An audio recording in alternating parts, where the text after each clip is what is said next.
what you, speaking of this, I wonder what you might think about like yoga and qigong as a physical practice, because the entry point for most people is a physical practice.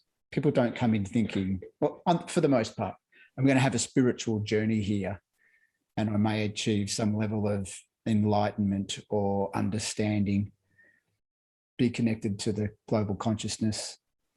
For most people, it's about the movement. So I'm wondering what you think and what you might have seen about opening that door for people via physicality to move into embodiment and maybe spirituality, if we want to use that term. Yeah. I have no issue using the word spirituality. We can define me that. either. It's just they're all words. Yeah. Yeah, such an interesting. I can speak from my own experience when I first discovered yoga.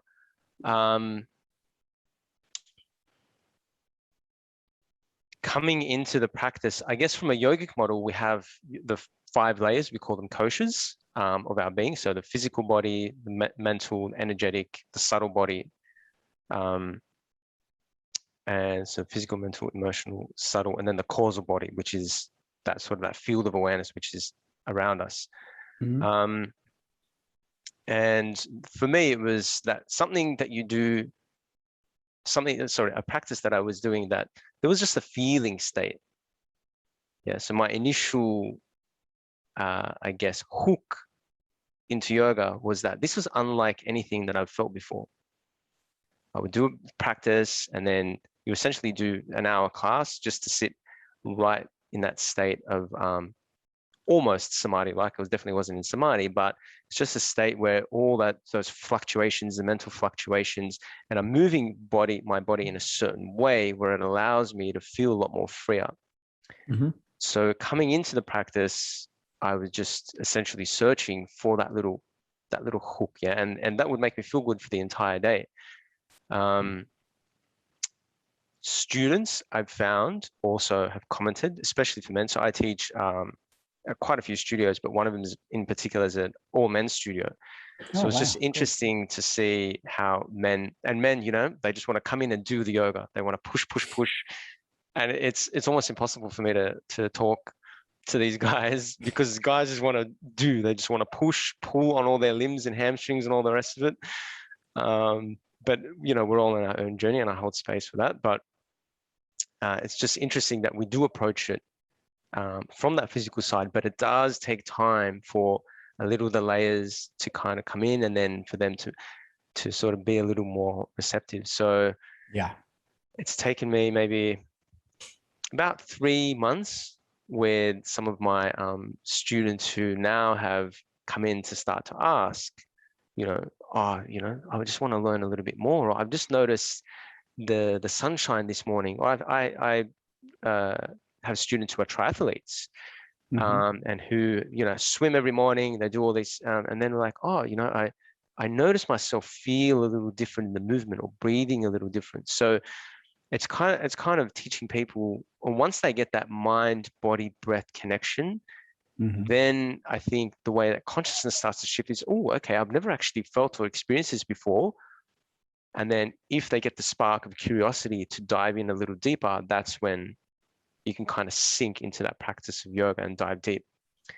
I feel that's been a big part of my journey, and with a lot of students that I feel have come in and just want to go in a little bit deeper into, well, what's actually going on?